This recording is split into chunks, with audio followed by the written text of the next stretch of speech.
Okay, let's get started. We'll continue here talking about circles and properties about circles and learning all kinds of neat and interesting things about circles. Real quick, to warm up, let's just go down. Let's see. Start with Austin, I suppose. Let's go around the room. Let's see, is the segment a radius, a chord, or a diameter? So what is this one here, D to C?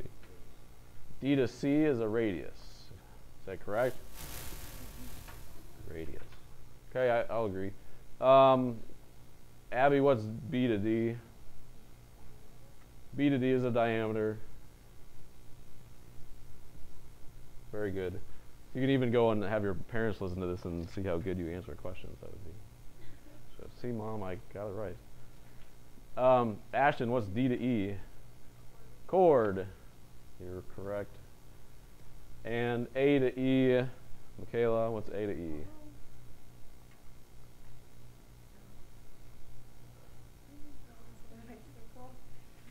What's that?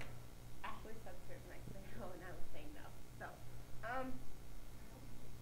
Is it a radius, a chord, or a diameter? So we're looking at A to E. What makes it a diameter?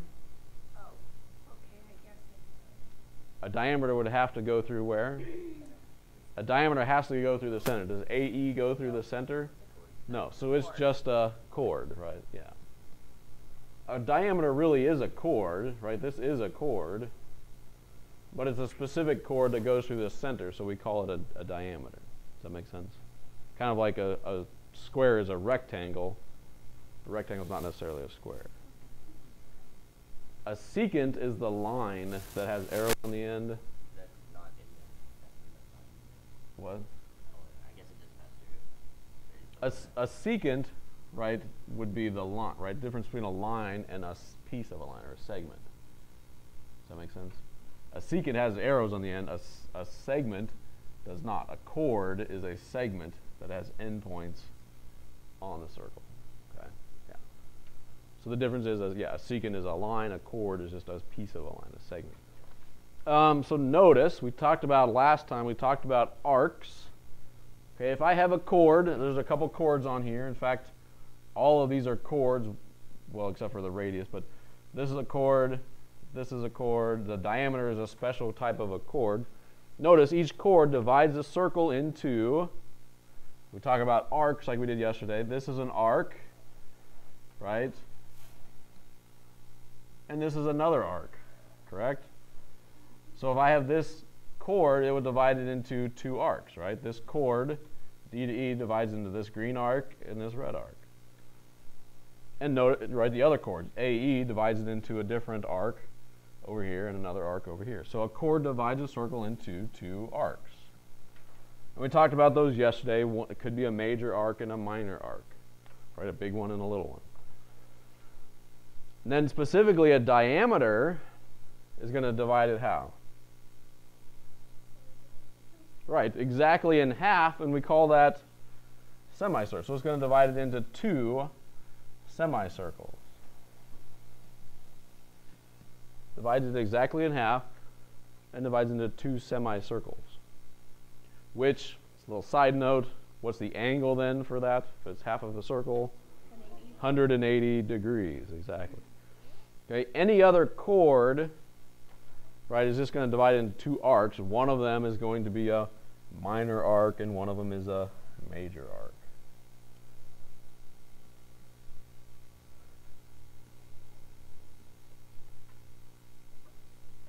And so this is what we talked about yesterday, so a real quick review of that.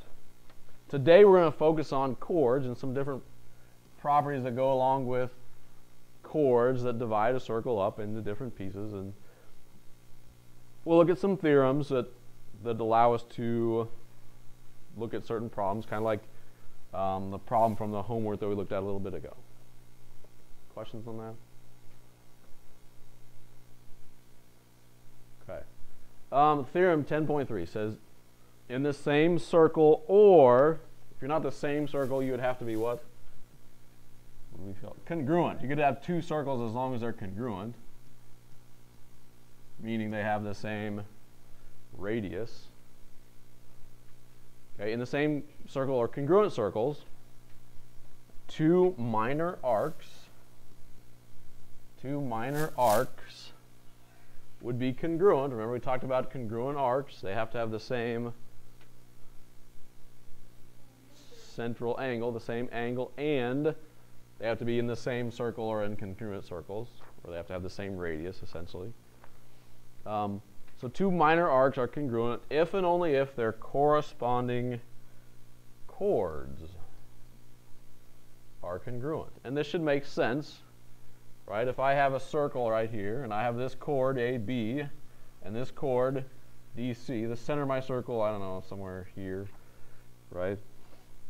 And so if I'm talking about this arc AB, and this arc CD, those arcs would be congruent, and just like with segments, we can mark them as congruent as being, have a little tick mark.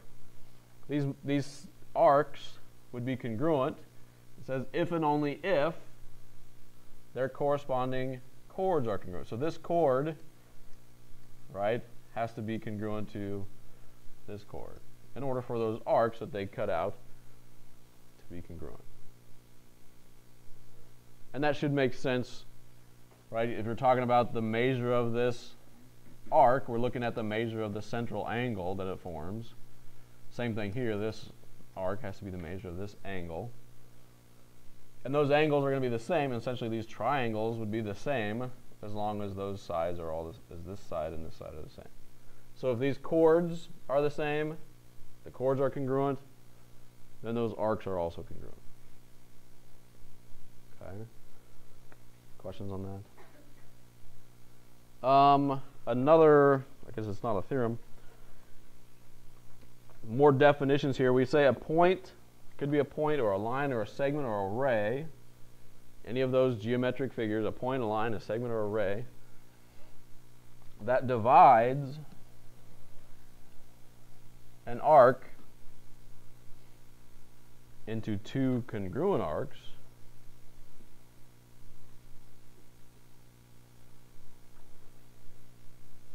is a what? We divide something into two congruent pieces. Yeah, it's a bisector. And we're dividing an arc, so we call it an arc bisector. If it divides an arc into two congruent arcs, it can be an arc bisector.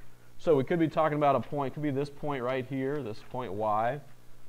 If that divides this big arc into two congruent arcs, you could have the line that goes through there. You could have that segment that goes through there. Or it could be a ray, start here and have an arrow going this way. If it divides this arc into two congruent arcs, then that piece or that thing is called an arc bisector. Questions on that?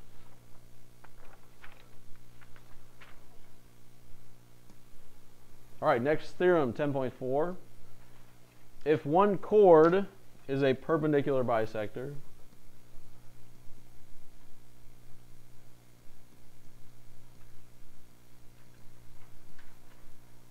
of another chord. So one chord is a perpendicular bisector of another chord. So stop there, think about that. Here's a chord, just right, two endpoints on the circle. Here's another chord. If this one is a perpendicular bisector of this one, that means it's 90 degrees, so they're showing that there. And it bisects it, so it cuts it into two congruent parts. If it's a perpendicular bisector, then what do we know about the chords? Then the first chord, somebody said something about a diameter. This first chord has to be a diameter. It has to go through the center of the circle. Right? And if you imagine, if I wasn't bisecting, if I wasn't going through the center of the circle, let's say this chord went up here, is that going to bisect this other one? It might be perpendicular, but is it going to cut it into equal parts? No, this piece up here would be a lot smaller than this piece down here. If I was a little bit up or a little bit below and I didn't go through the center point, I'm not going to cut this other chord exactly into two congruent parts. Okay, so the only way you'll cut the chord into two congruent parts,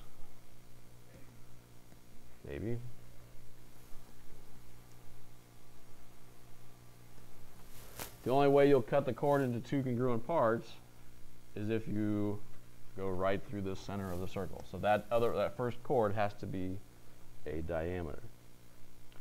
Next theorem, questions on that one? 10.5, this is kind of the converse of that. If a diameter of a circle, diameter, imagine there's an A in here. If a diameter of a circle is perpendicular to a chord, so here's the diameter, I know it goes through the center, and I know it's perpendicular to some other chord, and then what's going to happen?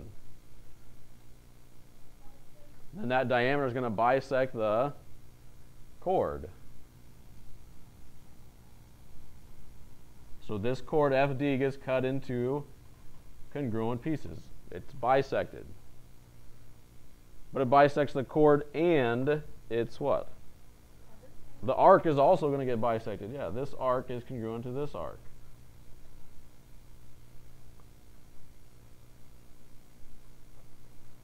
So if a diameter of a circle, it has to be what? It has to be perpendicular. If we weren't perpendicular here, we're not necessarily going to bisect this chord, right?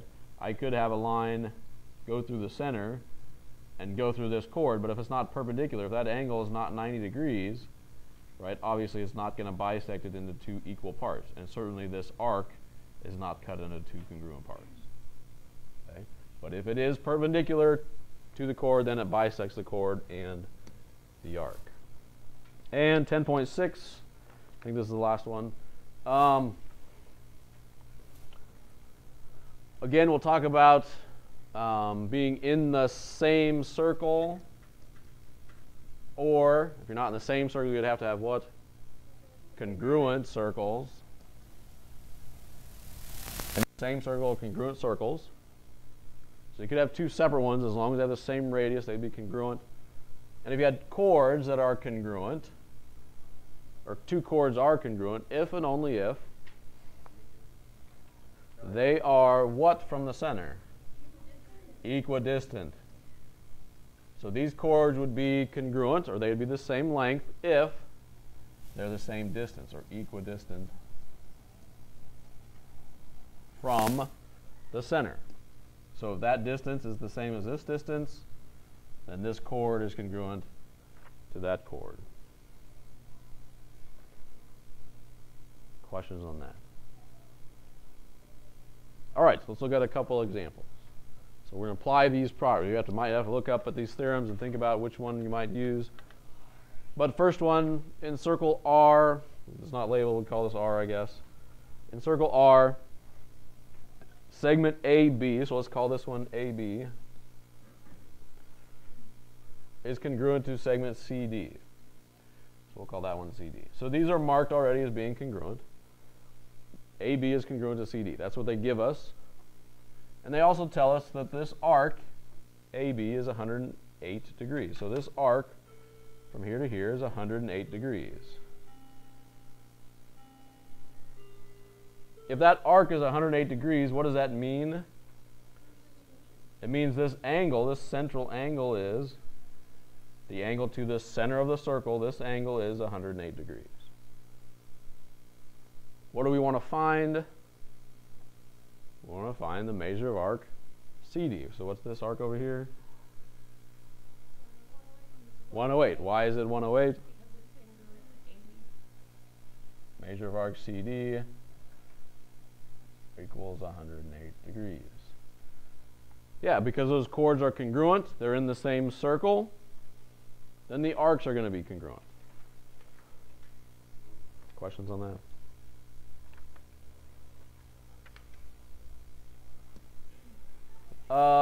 Next one, find the length of BF. Again, we got to put in some labels here. We'll call this D and B and A and E. And the center of the circle we'll call C, and this point we'll call F. So I have A, B, center of the circle is C, D, E, F.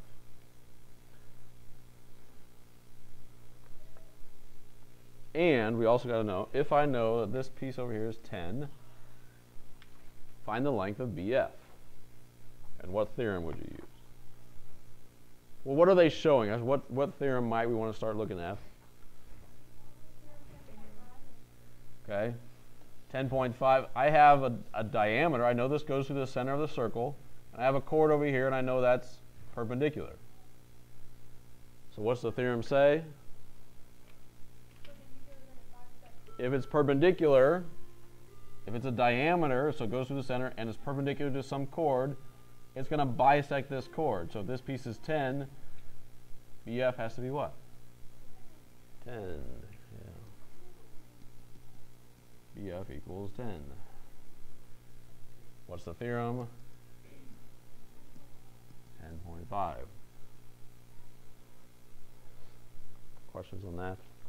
So that would be the easy version. You might have to, do some algebra like we've done before. Set up the equation, solve the equation for x. In this case, again, we'll label this here QRST.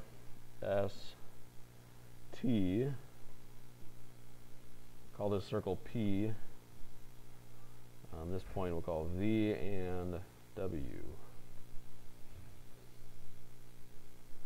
Okay, QRST, circle P, V and W. So we're given that PV equals PW.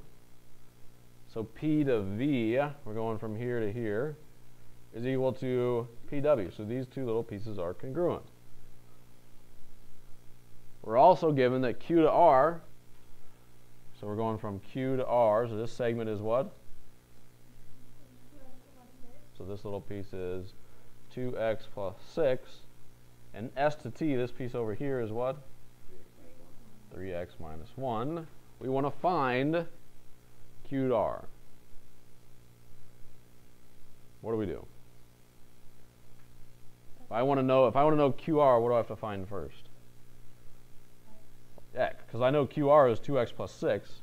So if I knew x, I could plug it in and I get QR. Yeah. So how do I get x?